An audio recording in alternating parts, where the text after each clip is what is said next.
My name is अनंत और last classes में हमने अकाउंटिंग प्रिंसिपल्स पढ़ रहे थे जिसमें हमने 3 प्रिंसिपल कवर कर लिए थे। पहला हमने मनी मेजरमेंट कॉन्सेप्ट कर लिया, एंटिटी कॉन्सेप्ट कर लिया और हमने साथ ही साथ में एंटिटी कॉन्सेप्ट कंप्लीट कर लिया था और पीरियोडिसिटी कॉन्सेप्ट को हमने कंप्लीट किया था। आज की वीडियो में हम आपके साथ शेयर करने वाले हैं ड्यूल एस्पेक्ट्स प्रिंसिपल। बच्चों, ड्यूल एस्पेक्ट्स प्रिंसिपल बहुत ही इंपॉर्टेंट प्रिंसिपल है एग्जाम पॉइंट ऑफ व्यू से और सारे ट्रांजेक्शन्स को जो रिकॉर्ड करते हैं उसके पॉइंट ऑफ व्यू से भी। बच्चों, ड्यूल एस्पेक्ट्स प्रिंसिपल क्या बोलता है? Every transaction enter into has two aspects, debit and credit of equal amount. Debit मतलब every transaction has two aspects, one is debit and another is credit and of equal amount. It means debit and credit both are equal, जितना debit होगा उतना ही credit होगा। तो बच्चों, dual aspects concept बोलता है कि आपको ड्यूल एस्पेक्ट्स कॉन्सेप्ट और ड्यूल एस्पेक्ट्स प्रिंसिपल ये बताता है कि as per dual aspects principle every transaction has two aspects with equal amount, मतलब debit and credit and both the debit and credit are equal. जितना डेबिट होगा उतना ही credit होगा, मतलब हर ट्रांजेक्शन के दो इफेक्ट होंगे, एक डेबिट होगा एक क्रेडिट होगा और जितना डेबिट का अमाउंट होगा उतने का ही क्रेडिट का अमाउंट होगा। ये हो सकता है कि डेबिट 1 लाख रुपए से हो रखा है एक ट्रांजेक्शन एक आइटम और क्रेडिट 3, 4, 5, 6, 7, 8 आइटम भी हो सकते हैं, लेकिन वो भी कितने का ही होगा?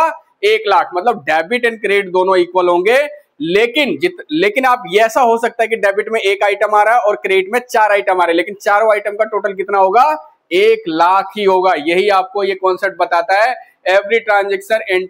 Every transaction entered into has two aspects, debit, one is debit and another is credit of equal amount. Let's start with a simple example. हम इसको एक छोटे से एग्जाम्पल के माध्यम से भी समझ सकते हैं। Suppose Ram started business with cash of rupees 1 lakh। Ram ने 1 लाख रुपए से बिजनेस स्टार्ट किया। तो बच्चों, आप नॉर्मली भी देखोगे इसी एंट्री क्या पास होगी। हमने आपको एंट्री में तो मास्टर बना दिया, आपको बहुत सारी एंट्रियां बताई कैसे करनी है। आप देखो सिंपल सी एंट्री है इसकी, आपको तो याद भी हो गया होगा और कॉन्सेप्चुअली भी आप स्ट्रॉन्ग हो चुके होगा। अब जनरल एंट्री में जनरल एंट्री क्या बनेगी आपकी बच्चों? कैश बिजनेस में आया है तो cash account debit, cash debit हो गया क्योंकि cash is an assets and assets having debit balance और डेबिट बैलेंस है तो कैश आपका बढ़ रहा है, कैश बढ़ रहा है तो डेबिट कर दिया आपने। और टू कैपिटल अकाउंट 1 लाख। तो बच्चों, आप यहां पे देख रहे हो दो अकाउंट है, एक डेबिट हुआ है और एक क्रेडिट हुआ है। तो बच्चों, जो जितने का डेबिट है उतने का ही क्रेडिट आपको दिख रहा होगा। आप नॉर्मली भी देख सकते हो एंट्री क्या बनी, एक तरफ आपका कैश आया और दूसरी तरफ आपके पास कैपिटल आई, राम की कैपिटल आई दूसरी तरफ। तो दोनों का अमाउंट कितना है?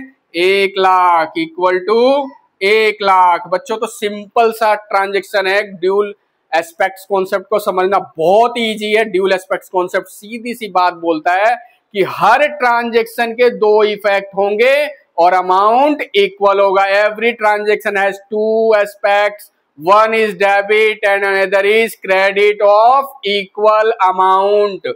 और ऐसा हो सकता है कि जो डेबिट हो 1 लाख रुपए से और क्रेडिट भी 1 लाख से हो, लेकिन क्रेडिट के आइटम अलग अलग हो सकते हैं। सपोज करो मैंने बोला सैलरी पेड, मैंने सैलरी पे करी और रेंट पे करा। सैलरी 10,000 रुपए, रेंट 10,000 रुपए पे करा, तो मैंने कंबाइंड एंट्री मान ली। सपोज करो मैंने क्या एंट्री बनाई? Salary account debit, rent account debit to cash. क्योंकि कैश मेरे यहां से गया तो जब कैश आपके यहां से जाएगा तो कैश इज एन एसेट्स और जब कैश जाएगा तो कैश रिड्यूस होगा और जब कैश रिड्यूस होगा तो कैश क्या होगा?